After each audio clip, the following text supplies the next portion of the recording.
Assalamualaikum warahmatullahi wabarakatuh. Mimin lanjutkan lagi cerita Raja Kegelapan Cipenya. Tapi seperti biasa, sebelum dilanjut, bantu tekan tombol like dan berkomentar juga Tuan Rena gas.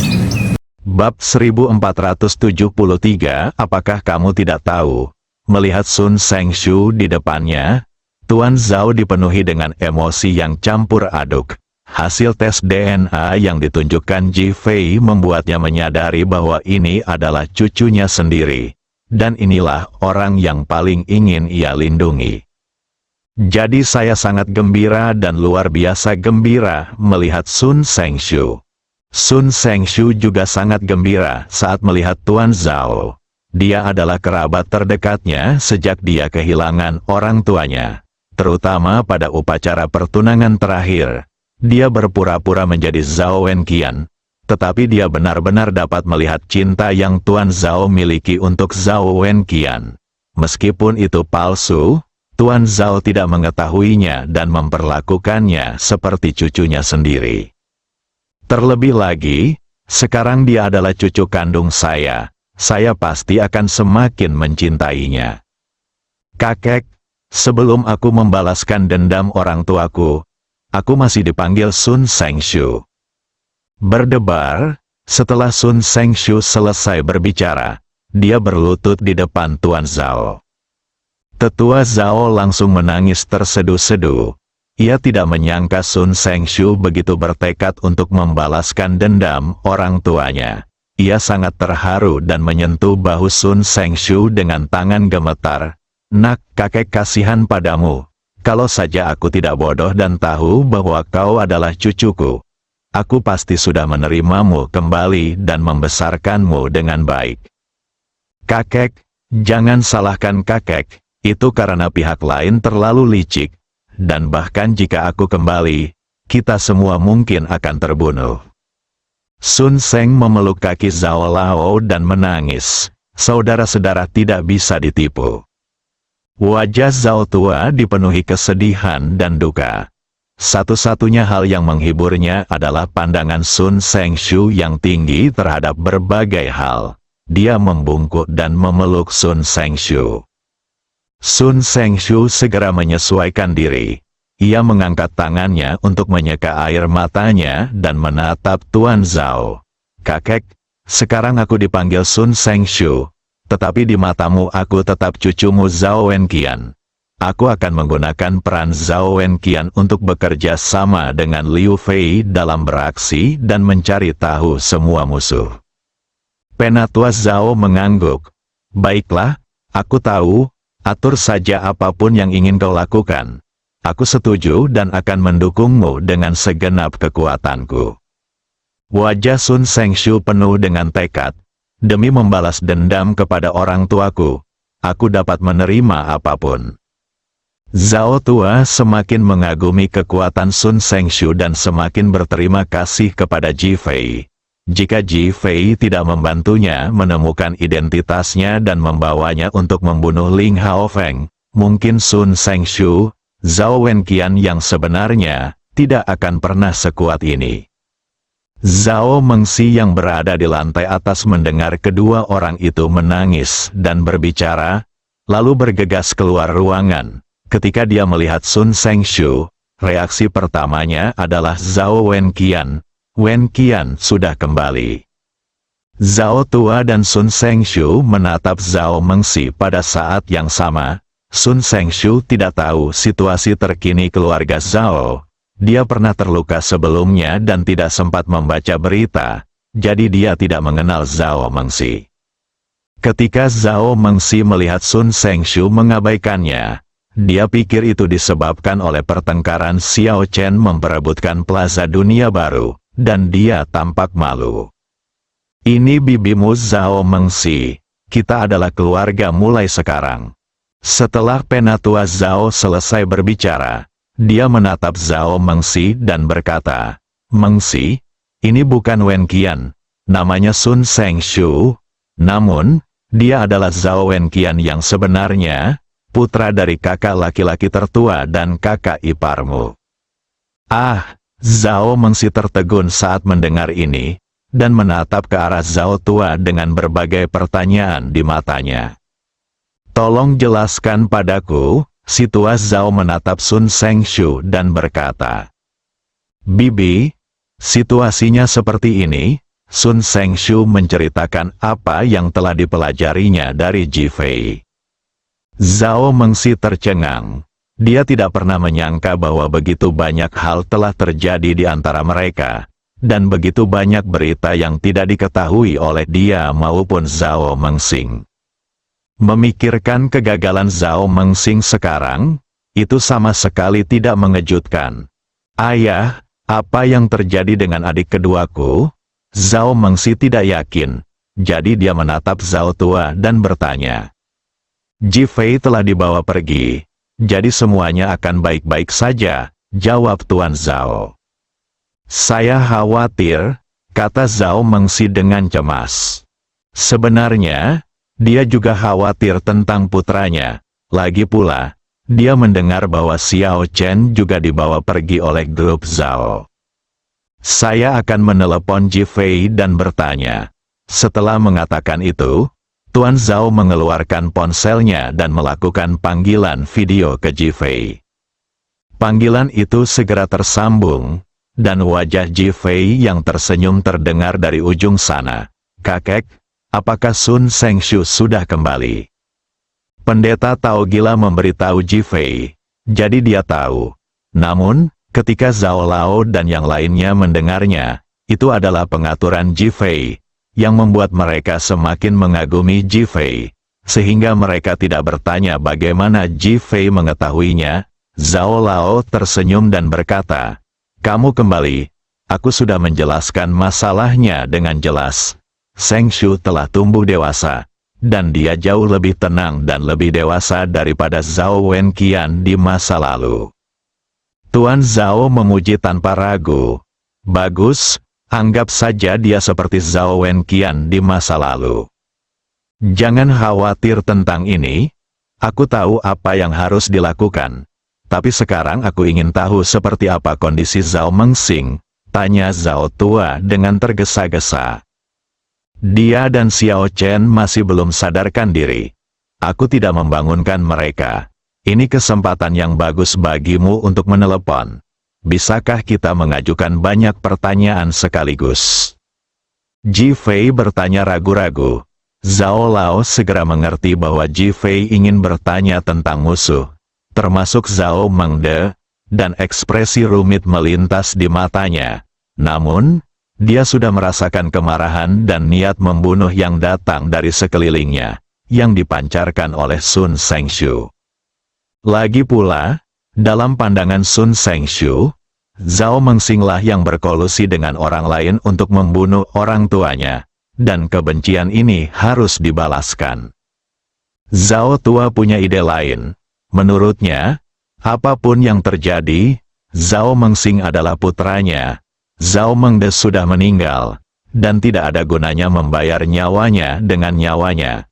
Namun, dia tahu bahwa Sun Sengshu pasti tidak akan bisa menerimanya begitu saja. "Ji Fei, kalau begitu bangunkan Zhao Mengsing, dan mari kita cari tahu kebenarannya bersama." Itulah sebabnya Ji Fei menyinggung hal ini. "Baiklah, aku akan segera membangunkannya." Setelah mengatakan itu, dia mengeluarkan ponselnya dan pergi ke kamar tempat Zhao Mengsing dan Xiao Chen ditahan sambil berbicara di telepon. "Ketika saya tiba di ruangan itu, saya melihat bahwa apa yang disebut ruang tahanan itu sebenarnya adalah sebuah suite besar dengan kondisi yang sangat baik. Saya sangat puas dengan pengaturan Qin Jie." Di sisi lain, Tuan Zhao dan Zhao Mengsi juga merasa lega. "Tuan, apakah Anda ingin membangunkan mereka?" Qin Jie sudah ada di dekatnya. Ketika mendengar bahwa Ji Fei akan datang, dia buru-buru mengikutinya dan bertanya. Ji Fei mengangguk. "Bangunkan dia." Qin Jie segera melangkah maju dan menepuk kedua pria itu 2 kali, dan mereka pun terbangun. Ketika dia melihat Ji Fei, dia menjadi waspada dan langsung berdiri, hendak marah. Ji Fei melambaikan tangannya ke arah Zhao Mengxing, memberi isyarat kepadanya agar tenang, lalu berkata, "Zhao Mengxing, sekarang kamu masih mempunyai kesempatan untuk menghadapi semuanya dengan tenang." "Ji Fei, aku tidak butuh risiko apapun. Biarkan aku pergi sekarang juga, aku tidak ingin melihatmu." Zhao Mengxing meraung dengan marah.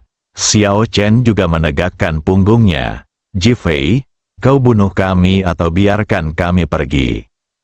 "Zhao Mengxing, kamu pantas mati. Tidakkah kamu tahu itu?" Suara marah Tuan Zhao terdengar dari ujung telepon yang lain. Bab 1474 tujuan pihak lain sepertinya tidak ada di sini. Zhao Mengxing tertegun di tempatnya, dengan ekspresi terkejut di wajahnya, tetapi segera digantikan oleh kemarahan. "Apa hakmu untuk mengatakan hal-hal seperti itu? Aku telah bekerja keras untuk keluarga Zhao selama bertahun-tahun, tetapi pada akhirnya aku tidak punya apa-apa. Sebaliknya, aku diusir seperti anjing. Ini semua salahmu. Kamu tidak punya hak untuk mengatakan hal-hal seperti itu kepadaku. Aku membencimu." Zhao Mengxing membentak Tuan Zhao di ujung telepon, melampiaskan ketidakpuasannya tanpa ragu. "Kakek, kau sangat tidak adil. Kau begitu baik pada Ji Fei, tapi kami tidak punya apa-apa. Ini menyakiti perasaanku dan paman keduaku. Sekarang kau ingin Ji Fei membunuh kami." Xiao Chen juga menurut dan berteriak keras. Si tua Zhao agak kesal di ujung sana. Dia tidak menyangka bahwa kedua orang itu tidak menunjukkan penyesalan sampai sekarang, dan masih saja begitu mudah tersinggung dan mengamuk. "Xiao Chen, diamlah. Apa yang kau tahu?" Suara marah Zhao Mengxing terdengar dari ujung sana. Xiao Chen terdiam sejenak, lalu ia menjadi semakin marah. "Bu, mereka hanya bersikap tidak adil dan menindas kita. Mengapa ibu harus mengalah pada mereka? Aku tidak akan menerimanya. Aku juga cucu Tuan Zhao. Meskipun ibu bukan anak kandungnya, tetap saja tidak adil bagi mereka untuk melakukan ini."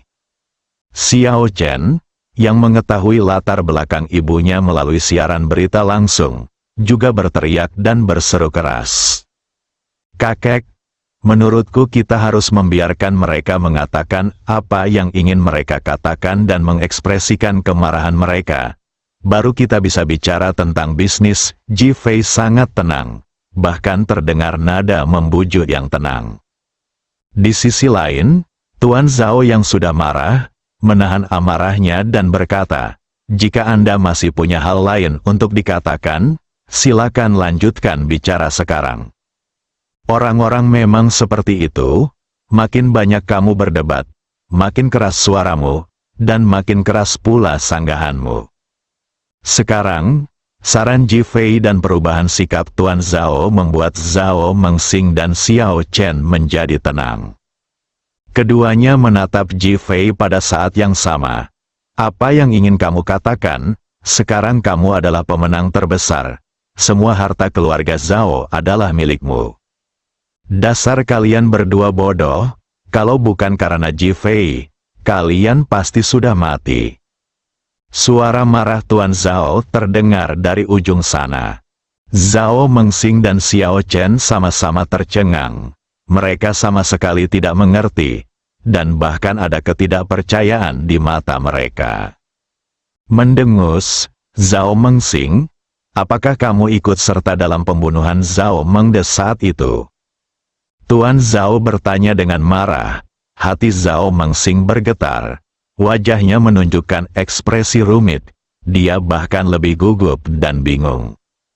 Xiao Chen menoleh cepat dan terkejut saat mengetahui, "Paman kedua, apakah kamu yang membunuh paman tertuaku?" Ekspresi Zhao Mengxing menjadi semakin buruk, tetapi dia tidak menjawab. "Mengxing, terlepas dari apakah kau membunuhnya atau tidak, aku telah memaafkanmu. Karena dalam situasi saat ini, jika aku tidak membiarkanmu kehilangan segalanya di keluarga Zhao, kau akan mati." Si tua Zhao melanjutkan. Mengapa? Zhao Mengsing bertanya dengan heran. Alasannya sangat sederhana. Sekarang pihak lain telah memaksamu untuk membunuh kakek, kan? Ji Fei bertanya sambil tersenyum. Zhao Mengsing setuju. Ketika dia merasa tidak perlu membunuhnya, pihak lain masih bersikeras, yang mana dia benar-benar tidak bisa mengerti. Jika kakek meninggal, kau tidak akan berguna lagi bagiku. Tidakkah kau mengerti prinsip bahwa ketika kelinci yang licik mati, anjing yang berlari akan matang? Ji Fei bertanya balik. Zhao Mengsing menjadi semakin pendiam. Dia tentu tahu situasinya saat ini. Dalam keadaan seperti itu, kakek memberikan semua harta keluarga Zhao kepadaku untuk melindungimu. Dia bahkan sengaja membuatmu marah dan kemudian membunuhmu, membingungkan mereka dan membuat mereka secara keliru percaya bahwa ada banyak konflik dan bahkan konflik yang sengit dalam keluarga kita, untuk melindungimu. Mendesis, Zhao Mengsing menarik napas dalam-dalam. Dia tampaknya memahami kebenaran ini sekarang. Apakah kamu tidak menginginkan harta keluarga Zhao kita? Saat kamu tidak sadarkan diri, aku memerintahkan semua orang untuk membekukan semua aset keluarga Zhao dan bahkan menghentikan operasi perusahaan. Apa yang kau lakukan? Apakah kau tahu betapa besar kerugian yang dialami keluarga Zhao? Zhao Mengsing bertanya dengan marah. Apakah kamu tahu apa akibatnya jika kamu tidak melakukan ini? Ji Fei bertanya balik. Apa akibatnya? Zhao Mengsing bertanya dengan ragu. Pihak lain akan mentransfer aset keluarga Zhao. Pembayaran pertama adalah 100 miliar. Ah, Zhao Mengsing berseru. Jelas tidak menyangka pihak lain sudah mengambil tindakan. Lalu kemarahan pun muncul di wajahnya. Binatang sialan. Kamu berjanji tidak akan mentransfer uang, tetapi kamu tetap mentransfernya. Dia mengumpat dengan marah, wajahnya terbakar amarah. Pada saat ini, dia benar-benar tenang. Lebih tepatnya, dia mengalihkan konfliknya dengan keluarga Zhao kepada pria berpakaian putih. Kakek, dia sudah tenang sekarang, kamu bisa bertanya padanya, kata Ji Fei kepada orang di ujung telepon. Tuan Zhao semakin mengagumi Ji Fei di dalam hatinya. Di saat kritis, dia masih lebih tenang. Mengsing, aku hanya ingin tahu apa yang terjadi antara kakak dan adik iparmu. Zhao Mengsing kini merasakan ketakutan yang tak dapat dijelaskan. Kali ini, dia benar-benar terekspos. Namun, dia juga merasakan kesedihan dan kerumitan yang tak dapat dijelaskan. Akhirnya, dia berkata kepada ujung telepon yang lain, "Ayah, aku juga bingung dengan kebencian dalam masalah ini." Wow. Zhao Mengsing sudah dewasa, tetapi setelah berkata demikian, dia tidak dapat menahan tangisnya. Penatua Zhao tidak menyela, tetapi membiarkannya menangis sepuasnya. Zhao Mengsing menangis cukup lama sebelum akhirnya dia perlahan-lahan tenang. Lebih dari 20 tahun yang lalu, suatu hari, seseorang tiba-tiba memberitahu saya bahwa ibu saya dibunuh oleh Anda. Bukan karena sakit, alasannya adalah Anda tidak mencintai ibu saya, sehingga ibu saya jatuh sakit dan meninggal. Anda juga tidak mencintai kami, tetapi hanya mencintai kakak tertua saya. Saat itu, Anda memberikan perusahaan keluarga Zhao kepada kakak tertua saya untuk dikelola. Saya tidak punya apa-apa. Saya hanya seorang tukang, dan Anda sering meremehkan saya, jadi saya sangat tidak puas dan bahkan merasa terhina. Saya tidak mau menerima ini dan ingin membalaskan dendam ibu saya. Jadi saya punya niat untuk membunuh. Pria berbaju putih itu mengatakan kepada saya bahwa selama saya memberikan rencana perjalanan kakak tertua saya dan teman-temannya, saya tidak perlu khawatir tentang apapun lagi. Mereka akan membantu saya membunuh orang. Jadi saya memberitahu mereka tentang rencana perjalanan kakak tertua saya dan teman-temannya. Kemudian kakak tertua saya dan istrinya terbunuh. Saya juga sempat merasa gugup. Tetapi lama-kelamaan saya sadar bahwa itu tidak ada hubungannya dengan saya dan saya tidak terlibat dalam apapun. Jadi saya tidak takut lagi. Dan Anda tidak mencurigai saya. Dan Anda tidak mengira saya ada hubungannya dengan masalah ini. Sejak saat itu, saya menjadi ketua. Setelah Zhao Mengxing selesai berbicara, semua orang di kedua ujung telepon terdiam. Karena ini berarti pihak lain ingin membunuh Zhao Mengde, yang bukan merupakan tujuan Zhao Mengxing. Dia hanya menjadi alat yang dapat digunakan. Tuan Zhao merasa lebih rumit lagi. Jika dia tidak berbohong bahwa ibu Zhao Mengxing meninggal karena sakit, mungkin dia tidak akan bersikap tidak rasional seperti itu. Ji Fei mengerutkan kening 2 kali. Sepertinya tujuan pihak lain tidak ada di sini. Bersambung.